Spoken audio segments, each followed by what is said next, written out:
Today we're talking about the Zoats and their return to 40k. And the first obvious question is, who are the Zoats and why does this matter? Well, the Zoats are a species thought extinct for a long time, and the simplest version is that they are a slave, and that's right, a slave of the Tyranids.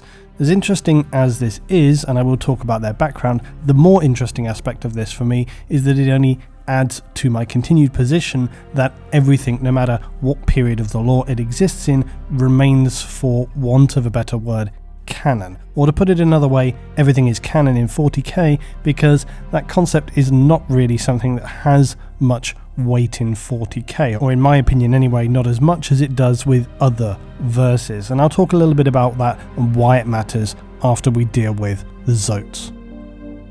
The Zoats were described as being at one time the most common of the Tyranids engineered races, whereas others were just sentient blobs which cleaned and maintained their hive fleets, and you then have those in between which follow instructions given to them by the hive mind, like termagants, and beyond that are more independent creatures but that still operate on a fairly genetically programmed instinct, like lictors, and then you have those with significantly more independent thought, like hive tyrants. The Zoats, though, were unusual because they were apparently capable of being entirely independent creatures. The xenobiologists of the Imperium believed the Zoats were engineered purely for combat, and like early Tyranids, they displayed a more reptilian, centaur-like physical structure than the more insectoid, beetle-like Tyranids, which are more current now. The Zoats were described as even being able to gain positions of importance, which suggests some kind of hierarchical social structure within the hive fleet, which is highly unusual. Critically, it's said that rebellion from the Tyranid control was not unheard of, and some were known to turn renegade, attempting to escape the hive fleets. Or perhaps they were lost in scouting and exploration missions, and without their inhibition hormones from the hive fleet, they similarly became independent. And this is not uncommon for Tyranids to be left behind, and some believe this has given rise to Death World creatures that are suspected to be lost Tyranid forms, but that they're now obsolete compared with whatever genetic advancements the fleet has since made. Most notably, it was believed that Zoats were specially developed to communicate with alien creatures, their minds capable of logical reasoning, and their ability to process language with astonishing speed, so as to easily interpret and translate alien languages.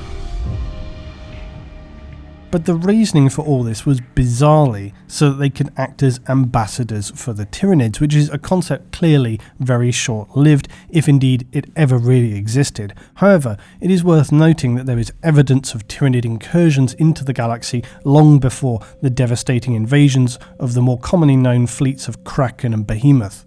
Perhaps the very early, less documented invasions were attempted with a somewhat more tactful approach, and who knows, perhaps the Tyranids long ago wanted to actually find safe harbour from a lost and destroyed homeworld and were even less aggressive than we see now. Anything's really possible. It's also of course possible that the Zoats, like lictors, were a means of an initial infiltration to create a false sense of security and not trigger early warning alarms for alien races, and then, before they had time to agree about anything, the Hive Fleet would appear to consume the world, and then it's all too late. But who can really know? We could speculate all day and still be none the wiser, but this was apparently the role that the Zoats were designed for.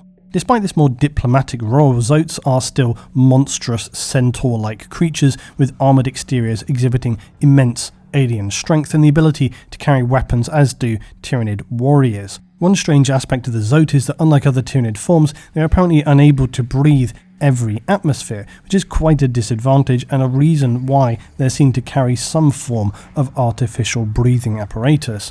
Another curiosity is that Zoats do not use entirely organic gear, as do the Tyranids now. Their ships were described as being stone and also mechanical, as are some of their carried weapons, and this though could just be a strange inconsistency from first edition. There is the outside possibility that the Zoats were a form of creature who were literally enslaved by the Tyranids, sort of how the Tau do when they're bringing other races to sort of collaborate and cooperate with them, but the Tyranids would do this by use of the hive mind, and that this was a method the Tyranids employed before they began fully producing entirely their own bioforms. But this is speaking very speculatively because we have very little knowledge of what the Tyranids were before they entered the galaxy. It's certainly possible that prior to this time, they used their hive mind to enslave other species and then reform them to suit their needs, sort of bioadapting them. This would help to explain the strange mixture of biological and non-biological war gear used by the Zoats, as well as their inability to cope with all atmospheres as most Tyranid forms can, because it does seem odd that a Tyranid-derived form would not have all the advantages of the other forms. While the official first encounter with the Tyranids is at Tiran in M41, there is other substantial evidence of their entering the galaxy before this time, like a frozen ship which was believed to have entered the galaxy around M35, or the somewhat forgotten invasion of what is referred to as Fleet Colossus around the end of M38. Now, it's never officially been confirmed that the creatures of Fleet Colossus were Tyranid Zoats, but the description of the creatures does fit them perfectly. They're described as centaur-like creatures aboard large nomadic hive fleets, which bore many similarity to other Tyranid hive fleet, except that these centaur-like creatures were able to communicate telepathically, and that also fits in with their ability in terms of language and communication. Strangely, these centaur creatures claimed to be slaves and were escaping oppression, but because of the Imperium's contact with other Xenos races by this time, they were deemed to be a Xenos threat, like all the others, and a 50-year war began, resulting with a typically horrific Tyranid war, with the final destruction of them occurring around M39.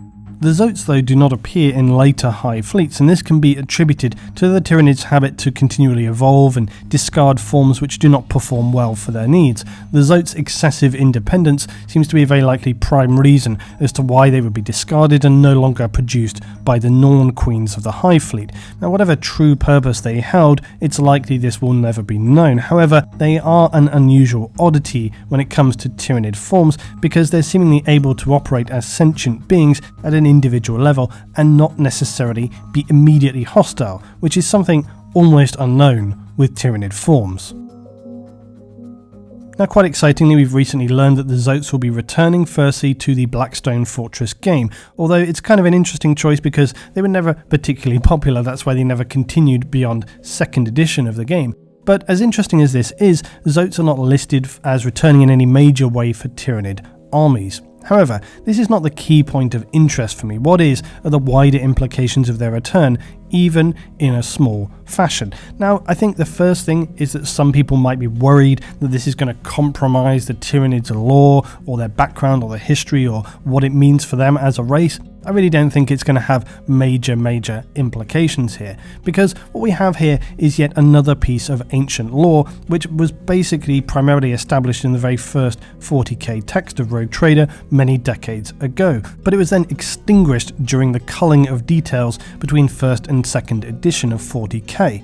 But that isn't where it ends for the Zoats, because there are references which can be interpreted as Zoat related in the further 3rd, 4th and 5th editions, but these were very minor references, not even anything explicitly that could be attributed to them. However, as I have continually maintained, nothing is really retconned in 40k, despite what those who love to talk in absolute terms would want to have you believe. Now, I won't go back in on another huge rant about retconning today, but I will just say that the return of the Zoats should be very seriously noted, because this is yet another notable resurrection of ancient 40k lore, and even some accompanying miniatures by Games Workshop. And by returning the Zoats, Games Workshop have essentially demonstrated a willingness to return to the present, even the earliest creatures of the 40k verse from 1st edition. But this is already a bombshell for people who think that retconning is a thing in 40k, because it's another huge hole blown in that argument. One of the others, of course, being the introduction of the Inari and the story about Aeneid, because this was an obscure, minimal piece of lore that had really only been mentioned as a very offhand reference decades earlier,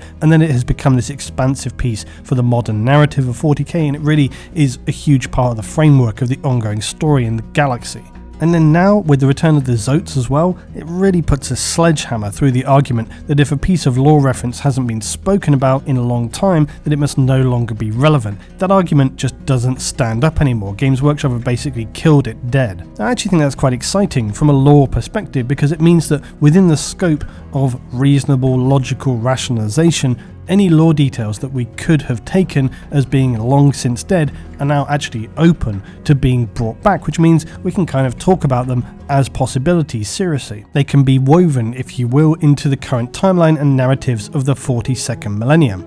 And you know, I never talk too much about how I approach the lore, but in this instance I think I'll just say I was someone who for the longest time really regarded the sort of first edition with a very heavy pinch of salt, because I was like, that was written such a long time ago. Yes, it is the framework, but since then a lot of other material has been written which kind of, not retcons, but supersedes, or it gives more weight in that direction. But now with the return of the Zoats, I think that's really open. I think you can look back at the first edition stuff, you can look back at the stuff from the Lost and the Damned, or any of that kind of very early material, and you can draw from it. I think you can draw from it, you can include it, and you can put rationalizations together around it, whether it's the origins of the Emperor, the Chaos Gods, any of this kind of stuff. And I'll just tack on to that one other thing, which is that sometimes I see people saying, oh, Luton, you're biased about this, or you made a biased video. I think sometimes people do not understand my sense of humor with things, but also I hope by just saying about this stuff in terms of the lore opening up, it gives a sense, you know, I'm always open to new things. I always kind of keep my options open. And when it comes to the lore, I really think that yes,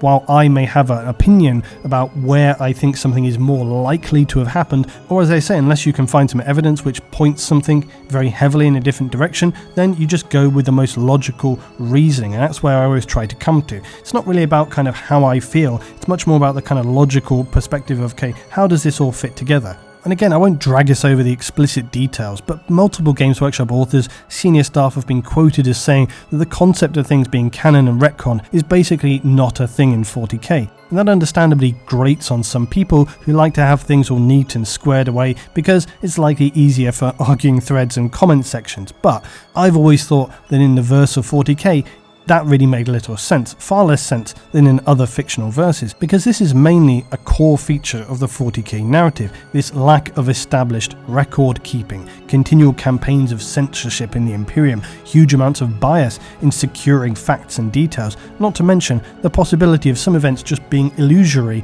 or pure fabrication. So the return of the Zoats could be a very painful realization or a joyous one, depending on which side of the coin you prefer. For myself, I'm very happy to see Games Workshop expand beyond the core races, even if it is for now confined to the Blackstone Fortress tabletop game. It hints that they are willing to reach back into the depths of the lore and bring things back into the main verse. With all that said, there is much that needs updating and expanding upon, which will undoubtedly happen with time.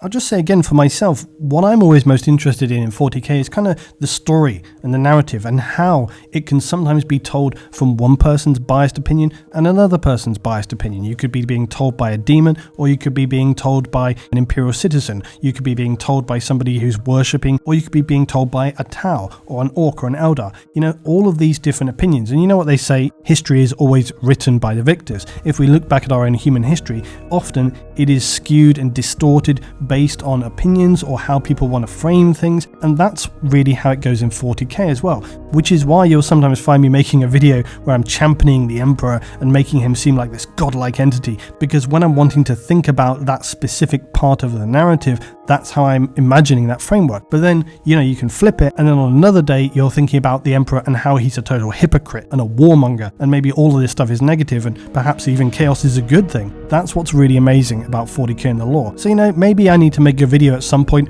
where I discuss kind of how I think about the lore and how I approach the lore, because I think that'd be very interesting to some people. I think I'll just make mention about the Tau video. I've seen a lot of people really disliked my Tau video, and again, it's one of those things where I think people really misinterpreted it. I thought it was very clear from the beginning by me using Comic Sans that it was a bit of a joke, but apparently people didn't get that. You know, when I made the Tau video, it's always been a bit of a joke for me that I don't like the Tau, and maybe that's too personal of a thing and it didn't really come across, but I'll talk about this more in the future because I will be getting back to doing stuff about the Tau at some point in time. But I guess I'll just finish by asking the question, what past creation from the lore, which has since been either forcibly erased from our hearts and minds or just never got off the drawing board from 1st and 2nd edition, would you like to see return in 40k in some significant way? Is it time for, say, the Squats to make a full return? I think a lot of people are talking about that. How about the Necron lore being rehashed back to its original format, which for me personally made a hell of a lot more sense? This is 3rd edition.